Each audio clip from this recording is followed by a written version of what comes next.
తెలంగాణలో ప్రైవేట్ కాలేజీల నిరవధిక బంద్ కొనసాగుతోంది. ఫీజు రీఎంబర్స్మెంట్ బకాయిలు చెల్లించాలని డిమాండ్ చేస్తూ దశలవారీగా ఉద్యమాలకు ఉన్నత విద్యాసంస్థల సమైక్య పిలుపునిచ్చింది.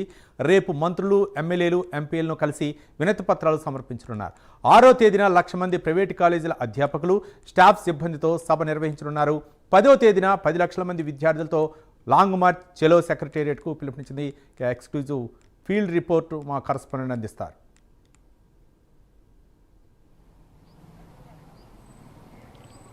రవి, తెలంగాణలో ఉన్నత విద్యా సంస్థల బంద్ కొనసాగుతుంది. ఫీజు రీయింబర్స్మెంట్ విడుదల చేయాలనే డిమాండ్తో వివిధ దశల్లో ఆందోళనలకు సిద్ధమవుతున్నటువంటి పరిస్థితి కలదు. తెలంగాణ రాష్ట్ర వ్యాప్తంగా డిగ్రీ, పీజీ, ఇంజనీరింగ్ కళాశాలకు సంబంధించి కూడా బంద్ కొనసాగుతున్న పరిస్థితి కలుగుతుంది. ఫీజు రీయింబర్స్మెంట్ 1000 కోట్లలో డబ్బులు ఉన్నాయి, కానీ ప్రభుత్వం విడుదల చేయట్లేదు. గతంలో దసరా పండుగ, దీపావళి పండుగ అప్పుడు చర్చలు జరిగాయి, కానీ అప్పుడు హామీ ఇచ్చారు. కానీ ఇప్పుడు హామీ నెరవేర్చకుండా ప్రభుత్వం వ్యవహరిస్తున్నటువంటి తీరు పట్ల ప్రైవేటు ఉన్నత విద్యా సంస్థలకు సంబంధించినటువంటి యూనియన్ ఈ నిరసనకు పిలిపించినటువంటి పరిస్థితి కనబడుతుంది. ఈ రోజు నుంచి నిరవధిక బంద్కు పిలుపునిచ్చి నాకు అందుబాటులో వరంగల్ నగరానికి సంబంధించినటువంటి డిగ్రీ కళాశాల యూనియన్ సంబంధించిన కోఆర్డినేటర్ వెంకట్ గారు ఆయనతో మాట్లాడదాం. అసలు ఎందుకు ప్రభుత్వ తీరు పట్ల మీరు ఇట్లా ఆందోళన వ్యక్తి సిద్ధమయ్యారు? అసలు ఎంత మేరకు బకాయిలున్నాయి, ఏం చెప్తారు? ఇప్పటి వరకు ప్రభుత్వంతో గత సంవత్సరం నుంచి మేము చర్చలు జరుపుతున్నాము. మేము కేవలం ప్రభుత్వం రిక్వెస్ట్ చేసేది ఏంటంటే, ఈ 3 సంవత్సరాల టోకెన్ పడ్డ అమౌంట్ 1,200 రూపాయలు. ఆ 1,200ను మొన్న దసరా అప్పుడు 2 భాగాలుగా ఇస్తానని ముఖ్యమంత్రి గారు, ఉప ముఖ్యమంత్రి, అందరు మంత్రులు మాట ఇచ్చారు. ఫస్ట్ 600 దసరాలోపు, దీపావళిలోపు 600 ఇస్తాన్నారు. అలా ఎన్నోసార్లు మాట చెప్పి దసరాలోపు కేవలం 300 ఇచ్చే చేతులు దులిపేసుకున్నారు. మేము దసరా తర్వాత కూడా పలుమార్లు మంత్రులను కలవడం జరిగింది, అందరికీ నోటీసులు కలవడం జరిగింది.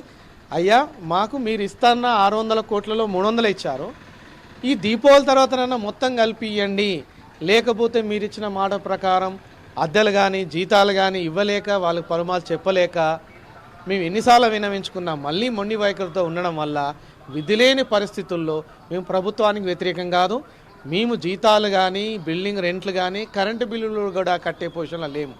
కాబట్టి దయచేసి వెంటనే విడుదల చేయండి. లేని పక్షంలో అని ఇవాటి నుంచి వరుసగా ఎన్ని రోజులైనా సరే మేము కళాశాలలు బంద్ను నిరసన తెలియజేస్తున్నాము. ఇది మీరు గ్రహించి, సుమారు ఈ స్కీములో 15 లక్షల మంది విద్యార్థులు ఇన్వాల్వ్మెంట్ అయి ఉన్నారు. ప్రభుత్వం ఎన్నో సంక్షేమ పథకాల్లో ముఖ్యమైన సంక్షేమం విద్య కూడా ఒకటి. దయచేసి ముఖ్యమంత్రి గారు తప్పకుండా మీరు వెంటనే రిలీజ్ చేసి ఉన్నత విద్యను కాపాడగలరని మనవి.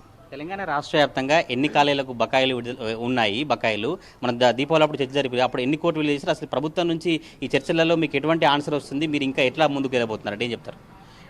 ప్రభుత్వం ఏమన్నది 600 కోట్లు 50% 600 కోట్లు ఇస్తానన్నది. కానీ 600 కోట్లు 300 కోట్లు ఇస్తే కొన్ని కళాశాలకు రూపాయి కూడా రాలేదు, కొన్ని కళాశాలకు కొన్నే వచ్చాయి.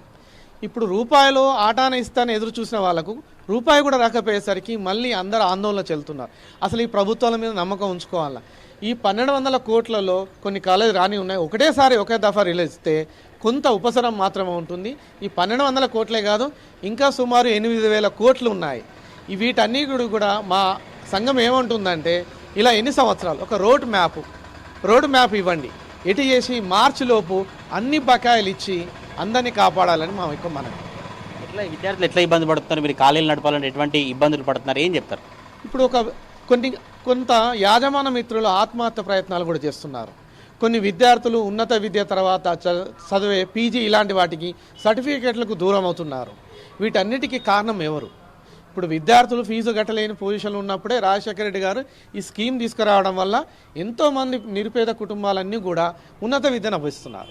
ఈ ఉన్నత విద్యకు ఆదుకునే ప్రభుత్వాలు ఇట్లా వెనుకపోయినప్పుడు సర్టిఫికెట్లు వాళ్ళకి రావు. ఇప్పుడు వాళ్ళు పీజీలు చేయాలంటే కూడా అలా అవుతున్నాం.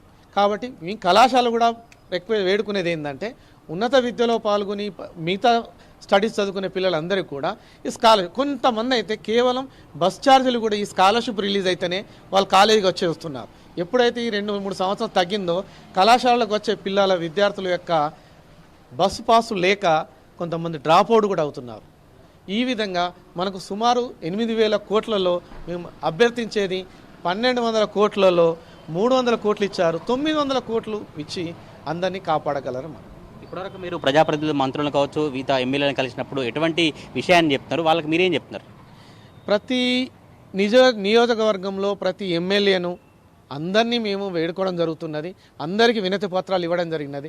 అందరూ కూడా సానుకూలంగా స్పందిస్తూ మేము ముఖ్యమంత్రికి చెప్తామంటారు, మన బట్టి విక్రమార్క గారు డిప్యూటీ సీఎంకి చెప్తా అంటున్నారు. వారు కూడా ఎన్నోసార్లు మాతో చర్చలో కూర్చున్నారు. కొంచెం ఆర్థిక ఇబ్బంది ఉన్నది అంటున్నారు. మేము ఈ గవర్నమెంట్ ఏర్పడి 2 సంవత్సరాల నుంచి వెయిట్ చేస్తున్నాము. అంతకుముందు గవర్నమెంట్ కూడా 2 సంవత్సరాలు చేసింది. కొంత ఇచ్చినా చాలు. మేము ఎన్నిసార్లు ప్రతి ఒక్క ప్రజాప్రతినిధులందరికీ మేము వేడుకోవడం జరిగింది. కేవలం ఈ స్కాలర్షిప్లో రియంబర్స్మెంట్కే ప్రభుత్వాలు ఎందుకు వెనక చేస్తున్నాయో మాకు అర్థం కావటం లేదు సార్. మేము అందరినీ వేడుకున్నాం, అందరికీ వినవించున్నాం. ఇంకా మీరు లేట్ చేస్తే దాదాపు 15 లక్షల మంది అంధకారంలో కోల్పోయి ఎన్నో 1 లక్ష నుంచి 2 లక్షల మంది యాజమాన్యాలు కూడా ఆత్మహత్యలు చేసుకొని ఉరికమ్మ ఎక్కే పరిస్థితిలో ఉంది. ఇది ఓవరాల్గా తెలంగాణ సంబంధించినటువంటి ఉన్నత విద్యా సంస్థలకు సంబంధించి యాజమాన్యం కూడా ఆత్మహత్య చేసినటువంటి పరిస్థితులు నిలుస్తున్నాయి. చాలా మంది ఇబ్బందులు పడుతున్నాం. కాలేజీ నడపాలంటే కావచ్చు, విద్యార్థులు సర్టిఫికేట్లు ఇవ్వాలంటే కూడా చాలా ఇబ్బందులు పడుతుంది. ఇప్పటికైనా రాష్ట్ర ప్రభుత్వం స్పందించి వెంటనే స్కాలర్షిప్లు, ఫీజు రీయింబర్స్మెంట్ విడుదల చేయాలనే అభిప్రాయాన్ని అయితే ప్రైవేటు సంబంధించిన డిగ్రీ కాలేజీ, పీజీ కాలేజీ యాజమాన్యాలు వ్యక్తం చేసినటువంటి పరిస్థితులు కనబడతా ఉన్నాయి. Ravi, right, thank you Tirupati.